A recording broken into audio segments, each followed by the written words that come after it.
જય વસાવડાના તમામ વિડીયોનો એક જ ઓફિશિયલ ખજાનો એટલે પ્લેનેટ જેવી યુટ્યુબ ચેનલનો જલસો. તો જલ્દી લાઈક કરો, સબસ્ક્રાઇબ કરો અને બેલ આઇકન પ્રેસ કરી ઓલ સિલેક્ટ કરો, જેથી તમે જોઈ શકો અમારા વિડીયો સૌથી પહેલા.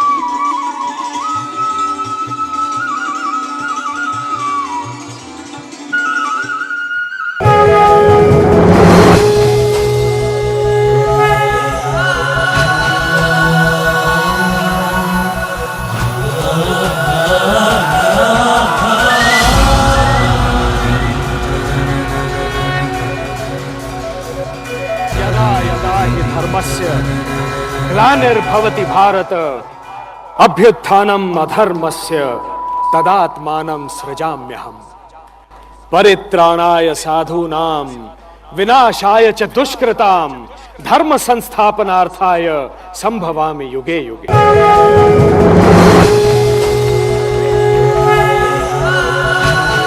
क्या हुआ वत्स? ऐसे दुविधा में क्यों खड़े हो वत्स? कुरुक्षेत्र पर अर्जुन भी ऐसा ही खड़ा था, दुविधाग्रस्त, विषाद से घिरा हुआ. तब मैंने उससे कहा था, कुतस्त्वा कश्वलमिदं विषमे समुपस्थितम् अनार्यजुष्टम अस्वर्ग्यम अकीर्तिकरम अर्जुन. इस समय जब विनाश के बादल चहु ओर से उमड़ आए हैं और धर्म विजय और रक्षा की आस लिए तुम्हारी ओर देख रहा है, संकट की ऐसी घड़ी में कायरता के इन हीन विचारों को तुमने अपने हृदय में आने कैसे दिया? और भगवान, अर्जुन तो वीर वॉरियर थे, फाइटर थे, और आप उनके बहुत करीब थे. मैं तो तुम्हारे भी निकट हूं वत्स, किंतु मैं तुम्हारे भीतर स्थित हूं. अहम वैश्वानरो भूत्वा प्राणिनाम देहमाश्रिता. मैं समस्त प्राणियों में अग्नि के रूप में, चेतना के रूप में निवास करता हूं. फिर चाहे वो किसी भी वर्ण का, किसी भी जाति का मनुष्य हो या किसी भी प्रजाति का प्राणी हो, मैं उन समस्त प्राणियों के हृदय में स्थित आत्मा हूं. मैं उन समस्त प्राणियों का आदि, मध्य एवं अंत हूं. अश्वत्थ सर्ववृक्षाणाम देवर्षीणाम च नारदः गंधर्वाणाम चित्ररथः सिद्धानाम कपिलो मुनि. वत्स, मैं पेड़ हूं, मैं पौधा हूं, मैं पशु हूं, पक्षी हूं, प्राणी भी हूं. गोकुल का माखन मैं हूं, विदुर का साग मैं हूं, सुदामा के पोहे मैं हूं, तो राधा रानी की रासलीला भी मैं ही हूं. ये समूचा ब्रह्मांड मैं हूं. ये सूर्य, चंद्र, ग्रह, नक्षत्र, तारे, जिन्हें तुम्हारा विज्ञान आकाश गंगा कहता है, वो मेरा ब्रह्मांड ही तो है. वो मेरी लीला है. और इन सब का भ्रमण मेरा संगीत, मेरा नृत्य. मैं सर्वत्र हूं वत्स, और इसीलिए तुम्हारे भीतर भी स्थित हूं. पर भगवान, मैं तो एक सामान्य मनुष्य हूं. I am not God. केवल एक मनुष्य, ये तुम्हारी पूर्ण पहचान नहीं है वत्स. मनुष्य का तो मात्र एक शरीर है जो नश्वर है. तुम्हारा सच्चा स्वरूप है आत्मा, जो अजन्मा है, अविनाशी है, नित्य है. आत्मा जिसकी कभी मृत्यु नहीं होती.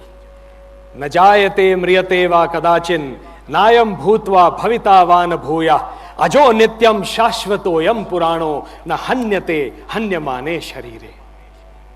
आत्मा वो चेतना है वत्स, जो नवनवीन अनुभवों के लिए नवीन शरीर धारण करती है. बिल्कुल वैसे ही जैसे तुम इन पुराने वस्त्रों को त्याग कर नए वस्त्र धारण करते हो. वासांसी जीर्णानि यथा विहाय नवानि गृह्णाति नरोपराणि तथा शरीराणि विहाय जीर्णानि अन्यानि संयाति नवानि देहि। हे भगवान, आज इस सोरठ की भूमि पर स्वयं द्वारिकाधीश से ये ज्ञान प्राप्त करके मैं धन्य हो गया। सोरठ की भूमि, हाँ वत्स, सोरठ की ये पवित्र भूमि, इसे समझो मेरी जननी ही है। इसने मेरे यदुकुल को जीवन दान दिया। मैं स्वयं यहां आया था दाऊ बलराम समेत। इस समुद्र से मैंने विनती की कि हमें थोड़ी जगह दे दे। इस समुद्र की कृपा से और विश्वकर्मा जी की सहायता से मैंने द्वारिका का निर्माण किया और उसी द्वारिका में मेरे यदुवंश ने समृद्धि पाई। सोरठ की भूमि की इस कण कण में मेरी संवेदना है। यहां के रोम रोम में मेरे प्राण बसे हैं। इस भूमि से मुझे प्रेम है। मैं ऋणी हूं इस भूमि का। आज भी यहां ऐसी माताएं हैं जो काले वस्त्र परिधान करती हैं, क्योंकि इसी पवित्र धरती से मैंने महाप्रयाण किया था। इस नश्वर शरीर को तो मैंने त्याग दिया वत्स, किंतु गीता रूपी धरोहर यहीं छोड़ दी।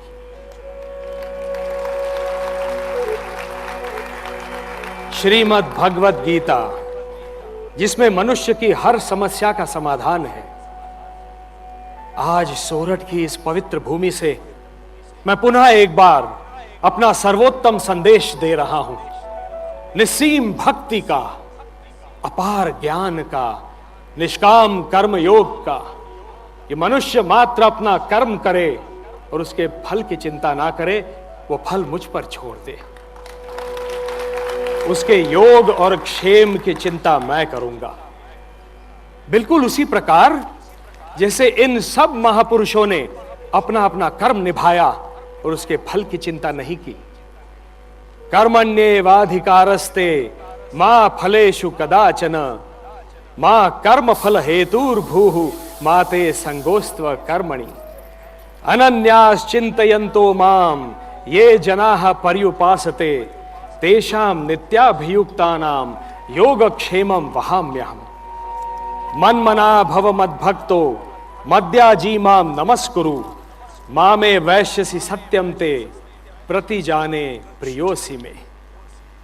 सर्वधर्मान् परित्यज्य मामेकं शरणं व्रज अहं त्वा सर्व पापेभ्यो मोक्षयिष्यामि मा शुचः।